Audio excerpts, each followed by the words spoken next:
Welcome to the Deep Dive. Today we're tackling something pretty central to New York life. How our schools actually get funded. Mm-hmm.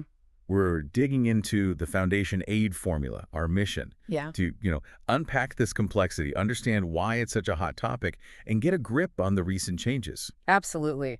And you'll see pretty fast why it's not just some boring line in a budget. This formula, the one deciding the money flow to schools, it's been called Byzantine Byzantine. for good reason.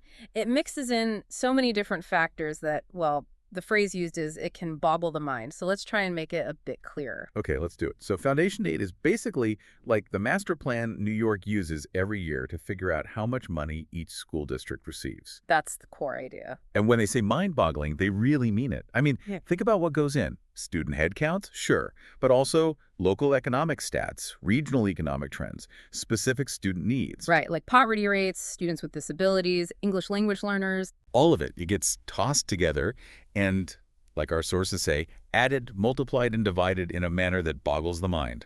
It's intense. It really is. But what's interesting or maybe problematic is that while it aims for fairness, this really complex system, it can get a bit stuck. Stock how? Well, the data it uses, Hmm. it might not actually reflect what's happening right now economically in different school districts. Things change fast. Right, and that seems to be a key issue here, because the overall cost of this foundation aid, it's been going up and up. Steadily increasing, yeah.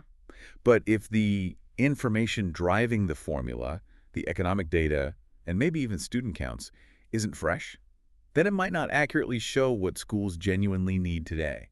Exactly. You could have a district hit hard economically, but the formula's still running on older, maybe more prosperous data for that area. Which highlights this inherent tension, doesn't it? You've got a system meant to help schools, but it's costly and potentially running on outdated info. Precisely.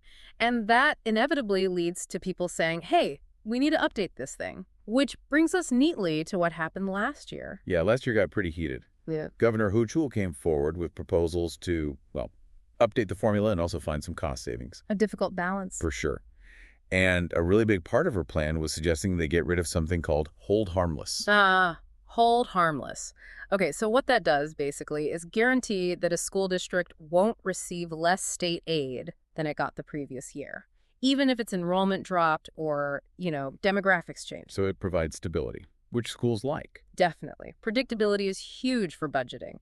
But the flip side is it can stop the formula from adjusting to real changes on the ground. A district losing students might still get funded as if it hadn't. So removing it could save the state money and make the formula more responsive, but... But schools potentially facing cuts were understandably very worried. Right. You had state lawmakers pushing back, teachers' unions raising alarms, school districts themselves. Nobody liked the idea of potentially losing funds. Mm. It created quite a conflict. The real standoff. So the compromise was basically to pause those changes. Instead, they decided to bring in the Rockefeller Center for Public Policy. Right, to do a deep dive study, to really analyze the formula and come back with recommendations on how it could be updated properly. Which leads us to this year.